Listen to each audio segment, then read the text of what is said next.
സർക്കാരുമായി ബന്ധപ്പെട്ട അറിയിപ്പുകൾക്കും മറ്റു വാർത്തകൾക്കും വേണ്ടി ഈ ചാനൽ സബ്സ്ക്രൈബ് ചെയ്യാനും തൊട്ടടുത്ത ബെല്ലൈക്കൻ എനേബിൾ ചെയ്യാനും മറക്കാതിരിക്കുക. കേന്ദ്ര സർക്കാർ അനുവദിച്ചാൽ ഓണത്തിന് മുൻഗണനേതര വിഭാഗക്കാരായ നീല വെള്ള കാർഡുടമകൾക്ക് 10 കിലോ സ്പെഷ്യൽ അരി ലഭിക്കും.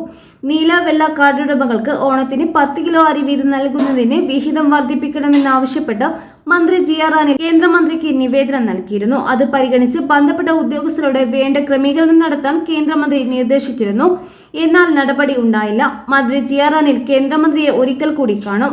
പ്രതിമാസ വിഹിതം കണക്കാക്കിയാണ് ഇപ്പോൾ കേന്ദ്രം റേഷനറി അനുവദിച്ചിരിക്കുന്നത്.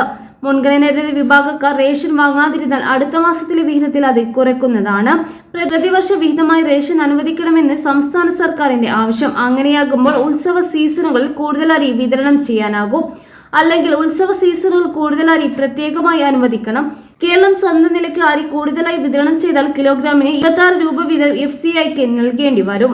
സൗജന്യ ഓണക്കിറ്റ് വിതരണം അന്ത്യോദയ അന്ന യോജന വിഭാഗക്കാർക്കും സാമൂഹ്യക്ഷേമ സ്ഥാപനങ്ങളായ വൃദ്ധസദനം, അനാഥാലയം തുടങ്ങിയിടങ്ങളിലെ അന്ത്യോദയ വിഭാഗങ്ങൾക്കുള്ള സൗജന്യ കിറ്റ്, സ്പെഷ്യൽ പഞ്ചസാര, സ്കൂൾ കുട്ടികൾക്കുള്ള അരി, ആദിവാസി ഗ്രൂപ്പുകൾക്കുള്ള കിറ്റ് എന്നിവ ഓണത്തിന് ഒരാഴ്ച മുമ്പ് വിതരണം ചെയ്തേക്കും. ഓണത്തിന് കൂടുതൽ അരി അനുവദിക്കണമെന്നാവശ്യപ്പെട്ട് സംസ്ഥാന MP മാരുമായി കേന്ദ്രമന്ത്രിയെ വീണ്ടും എത്തി സമീപിക്കും. GR അനിൽ വ്യക്തമാക്കി.